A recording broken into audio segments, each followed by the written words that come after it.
Bonjour à toutes et à tous, j'espère que vous allez bien. Alors aujourd'hui, je vais vous partager mes astuces de maman qui me permettent de me simplifier le quotidien.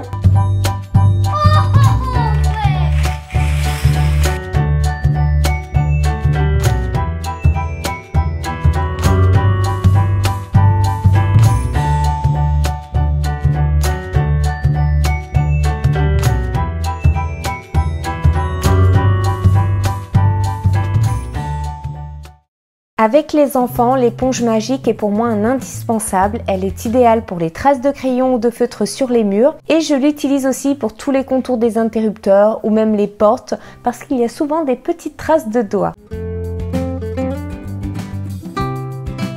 Je garde les collations de mon fils à sa portée afin qu'il puisse se servir seul et dans le cellier il y a même un bac qui lui est complètement dédié où j'y ai mis tous ses petits goûters.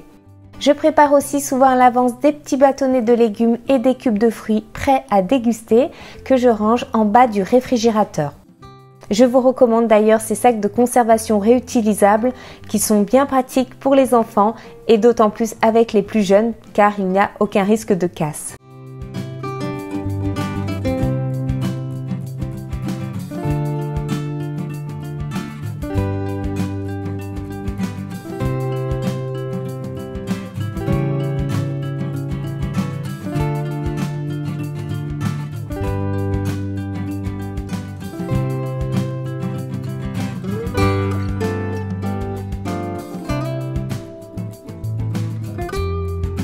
Quand les enfants se lavent les dents, il est rare qu'ils rincent correctement leur brosse à dents et souvent on retrouve des petites traces de dentifrice au bord de l'évier ou au fond du porte-brosse à dents. Donc pour remédier à ce problème, je demande à mon fils de tout simplement coucher sa brosse à dents et de la laisser s'écouler dans l'évier avant de la remettre à sa place.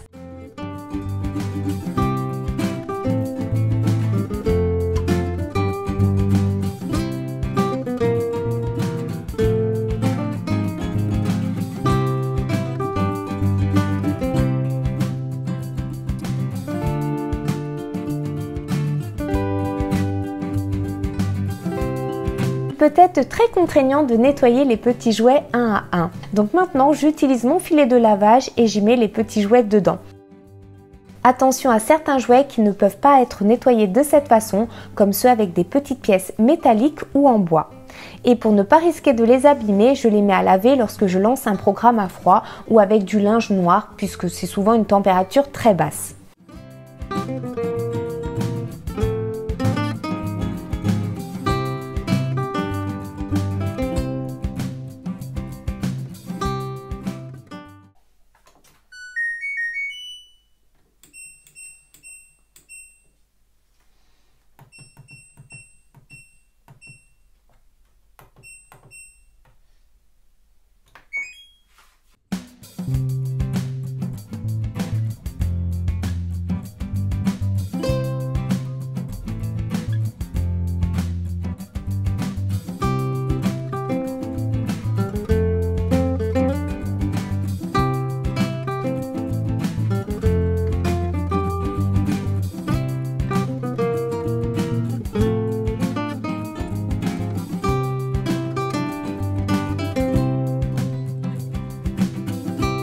Les enfants se détournent rapidement de leurs jouets et l'intérêt s'essouffle vite.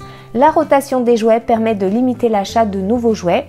À chaque fois, mon fils a l'impression de redécouvrir ses jouets. Cette solution me permet aussi de moins surcharger sa chambre et de lui permettre de mieux profiter de son espace. Alors j'ai détourné ces poubelles pour en faire des bacs de rangement car je trouve qu'elles sont très solides et le système d'ouverture par le devant permet d'avoir facilement accès aux jouets sans pour autant que j'ai besoin de soulever tous les bacs s'ils sont empilés.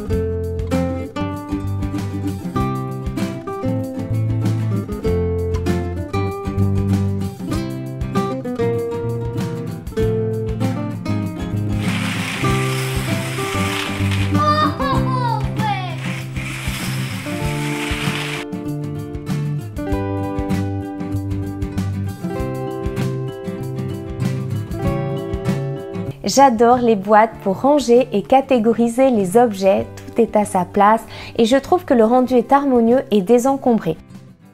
En plus de cela, le nettoyage est facilité, on n'a pas besoin à chaque fois d'enlever chaque objet ou chaque jouet, il suffit de retirer les boîtes pour nettoyer le fond d'un placard ou d'un tiroir. Comme ces boîtes dans lesquelles mon fils range ses Legos ne sont pas transparentes, eh bien j'ai collé sur leur couvercle des petites pastilles de couleur.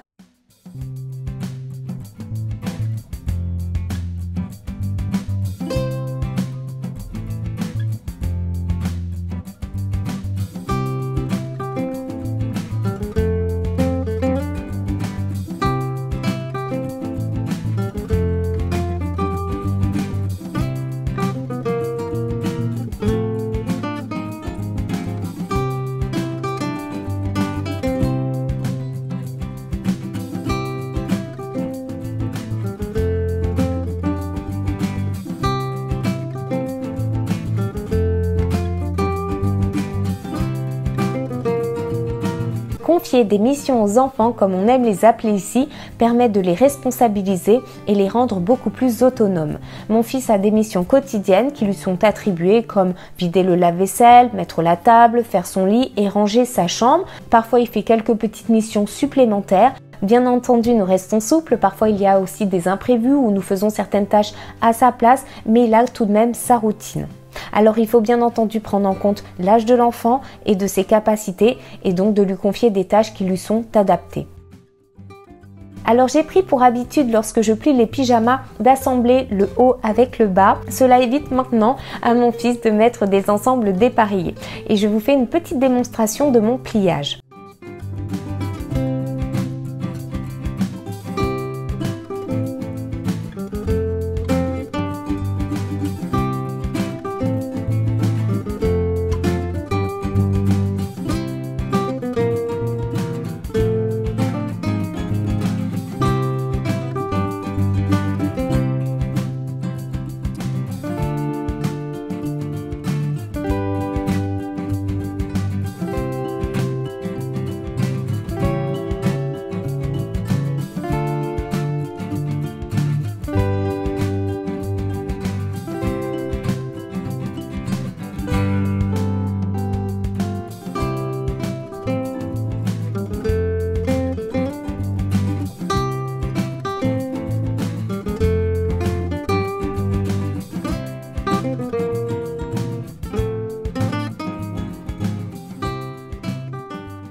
Les enfants, lorsqu'ils dessinent, ont tendance à se mettre du feutre sur les doigts et c'est normal. Pour enlever les marques fraîches de feutre sur les doigts sans pour autant abîmer la peau de mon fils, j'utilise le lait.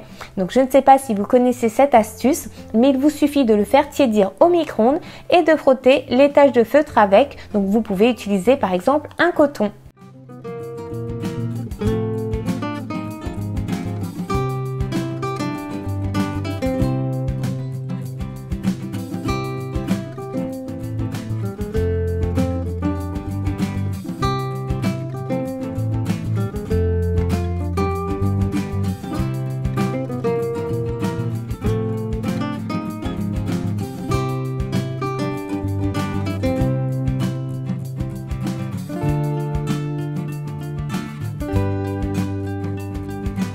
Pour ne pas égarer les notices de jeu et notamment celles des Lego qui ont tendance à s'accumuler, j'utilise tout simplement un porte-documents qui me permet de bien les classer.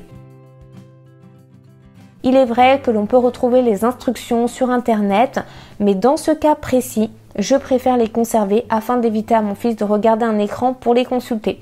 Donc voilà pourquoi j'utilise ce porte-documents. Donc j'espère que mes astuces de maman vous seront utiles. J'ai été ravie de vous tourner cette vidéo. Je vous invite à me retrouver sur mon compte Instagram et je vous dis à très bientôt. Ciao tout le monde.